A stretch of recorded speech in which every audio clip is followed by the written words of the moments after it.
Nah, Dewatap kita menyampaikan statement yang intinya mengecam keras serangan Israel sebagai pelanggaran terhadap piagam PBB, multilateralisme dan hukum humaniter internasional. Serangan merupakan upaya teror Israel kepada pasukan penjaga perdamaian dan masyarakat internasional. Terhadap serangan tersebut, Indonesia mengutuk keras. Indonesia mengutuk keras serangan tersebut. Serangan terhadap personel dan properti PBB merupakan sebuah pelanggaran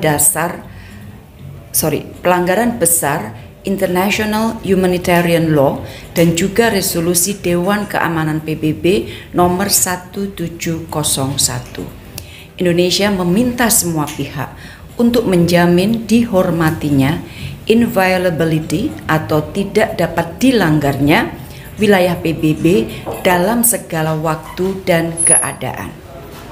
Nah, UNIFIL juga menyampaikan statement, ini saya quote supaya teman-teman bisa tahu persis nuansnya.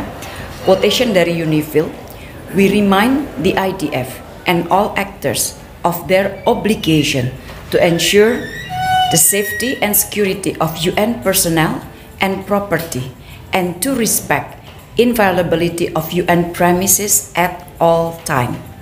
UNIFIL peacekeepers are present in South Lebanon to support a return to stability under Security Council mandate.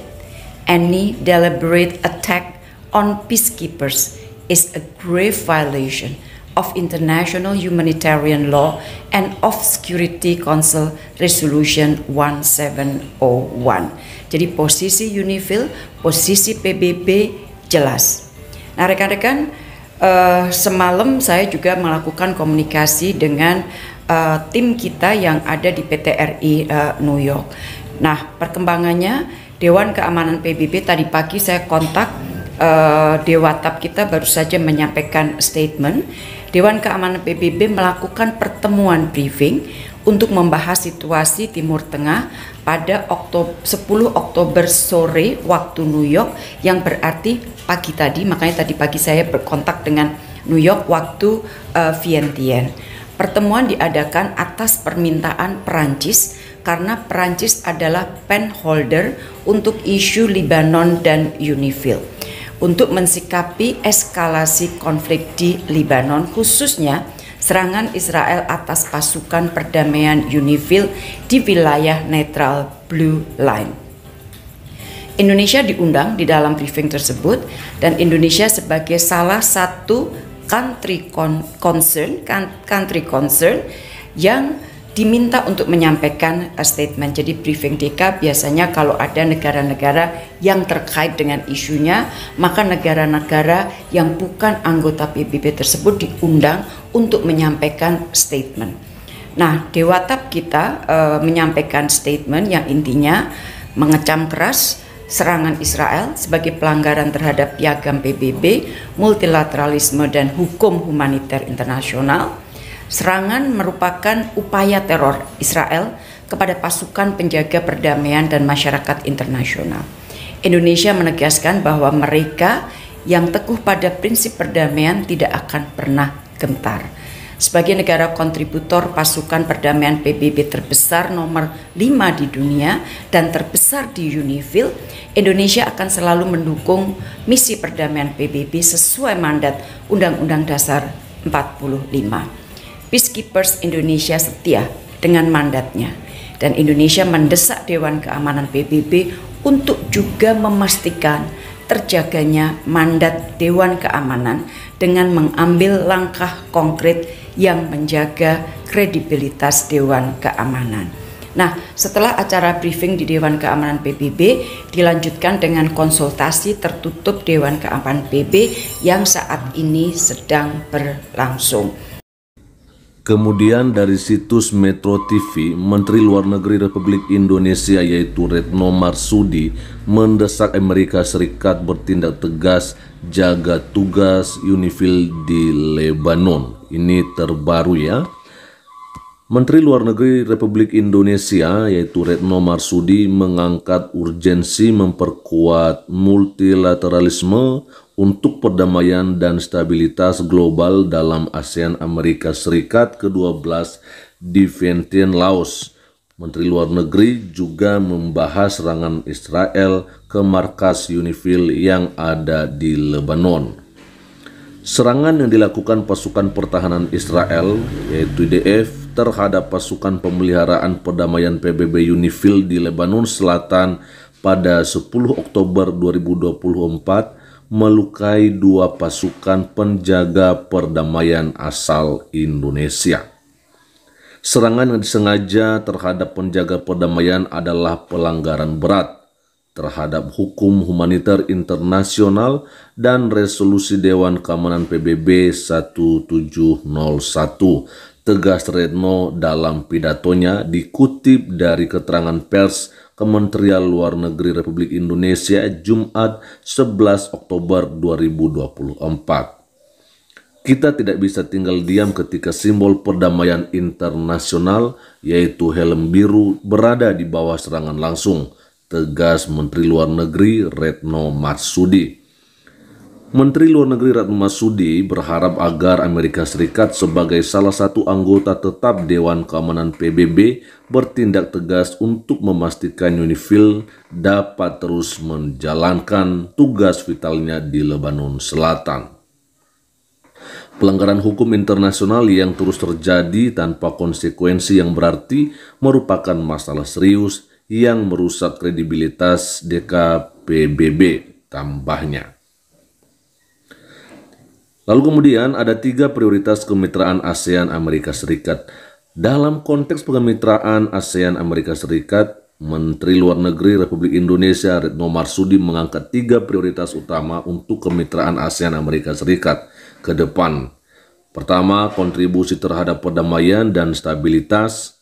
Indonesia berharap dukungan Amerika Serikat terhadap ASEAN Outlook on the Indo-Pacific untuk menjaga sentralitas ASEAN dan menghormati Treaty of Amity and Cooperation, gunanya untuk mewujudkan arsitektur kawasan yang inklusif. Kedua, pengembangan energi hijau. Retno mengatakan sebagai salah satu pusat pertumbuhan global, ASEAN membutuhkan dukungan Amerika Serikat dan pengembangan ekosistem kendaraan listrik dan pencapaian target pengurangan emisi. Ketiga, pengembangan ekonomi digital. Menteri Luar Negeri Retno Marsudi mengharapkan kerjasama ASEAN Amerika Serikat dalam meminimalkan risiko penyalahgunaan kecerdasan buatan AI termasuk dalam kejahatan cyber dan disinformasi untuk memastikan penggunaannya yang aman dan bertanggung jawab. Lalu kemudian paling terakhir yaitu masalah perdamaian untuk Palestina. Menutup pidatonya, Menteri Luar Negeri Retno Marsudi menyampaikan harapan Indonesia agar Amerika Serikat terus mendorong tercapainya perdamaian bagi rakyat Palestina. Sebagai kekuatan global, Amerika Serikat harus berada di pihak yang benar dengan menolak impunitas, melindungi warga sipil, dan mendorong solusi 2 negara yang komprehensif.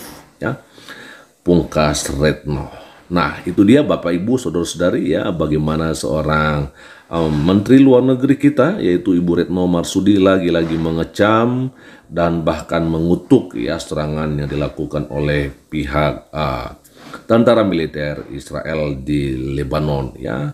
Dan lagi-lagi ini saya pikir akan menjadi sebuah berita viral ya, karena ya Ibu Retno Marsudi begitu luar biasanya memberikan sebuah tanggapan-tanggapan ketika terjadi serangan dilakukan oleh Israel. Tetapi ketika ada ya kan, ketika ada yang namanya masalah-masalah dalam negeri, betul-betul ibu ini tidak bisa bicara satu kata pun, ya kan? Walaupun memang dia tugasnya adalah untuk urusan luar negeri, tetapi paling tidak sebagai orang Indonesia, ya ibu ini juga bisa memberikan perhatiannya tentang masalah-masalah yang terjadi di Indonesia hari-hari ini. Teman-teman, silakan berikan komentarnya dan kiranya Tuhan Yesus Kristus memberkati kita semua. Shalom. Haleluya, haleluya, haleluya. Assalamualaikum warahmatullahi wabarakatuh. Salam Aki, aku kabarkan Injil keselamatan. Bapak Ibu dikasih Tuhan, ketemu lagi dengan saya Evangelis Abraham Effendi Usman. Bagaimana kabar Bapak Ibu semua? Tentu luar biasa. Nah saudaraku, para pencinta Injil Habagil, itu tadi kita sudah melihat cuplikan videonya, bagaimana Menlu mengutuk Israel. Lagi-lagi Israel yang dikutuk, saudara ya. Tiap saat kalau ada peperangan seperti ini, selalu dikutuk Israel. Tetapi di saat Israel diserang, semua pada tiarap, semua diam, tidak pernah bersuara. Bahkan banyak orang berdoa supaya kemenangan diberikan kepada pihak ini, supaya Israel dihancurkan, supaya Tuhan berpihak kepada ini dan membinasakan Israel. Banyak doa dipanjatkan oleh orang. Tetapi giliran Israel bangun dan mereka membalas, semua orang mengutuk, termasuk Menlu mengutuk Israel. Ingat, saya selalu ulang-ulang dan tidak pernah jemu-jemu. Siapa yang mengutuk Israel, dia akan dikutuk. Dan siapa yang memberkati, maka dia akan diberkati. Nah, ya. Siapa yang mengutuk, dia akan terkutuk. Dan siapa yang memberkati, dia akan diberkati. Ini adalah firman Tuhan. Apa yang sudah tertulis, firman Tuhan itu ya dan amin. Tuhan tidak pernah mengingkari firman-Nya. Tidak pernah menyangkal firman-Nya. Selalu tergenapi setiap firman Tuhan yang tertulis dalam Alkitab. Semua tergenapi. Dan kita bisa melihat negara-negara yang mengutuk Israel. Negara itu huru-hara, hancur, terjadi peperangan setiap saat. Bahkan terjadi perang saudara. Rakyat tidak makmur, tidak ada keamanan di dalamnya, tidak ada kedamaian di dalamnya. Bahkan negara tersebut seperti negara kena kutuk. Negara itu mati, rakyatnya sangat sengsara. Jangan sampai Indonesia mengalami kesengsaraan seperti negara-negara yang mengutuk Israel. Negara-negara di Timur Tengah itu sudah banyak sekali, Bapak Ibu, yang kena kutuk. Ya, negara Yaman itu bagaimana negara itu miskinnya, gersang tanahnya itu. Itu negara Yaman, saudara. Ya, dan banyak lagi yang sudah hancur, yang dulunya itu sangat bagus, indah kotanya, tiba-tiba hancur, saudaraku. Begitu juga ya negara-negara lain, banyak sekali sudah. Sudan, oh itu banyak. Dan kalau kita melihat Arab Saudi, bagaimana Arab Saudi sekarang diberkati, maju negaranya, makmur rakyatnya, damai, tentram, tenang semua rakyat Arab Saudi. Kenapa? Karena mereka menjalin hubungan dengan Israel. Karena negara Israel itulah negara yang menjadi berkat. Ya. Negara yang sangat diberkati oleh Tuhan itu negara Israel.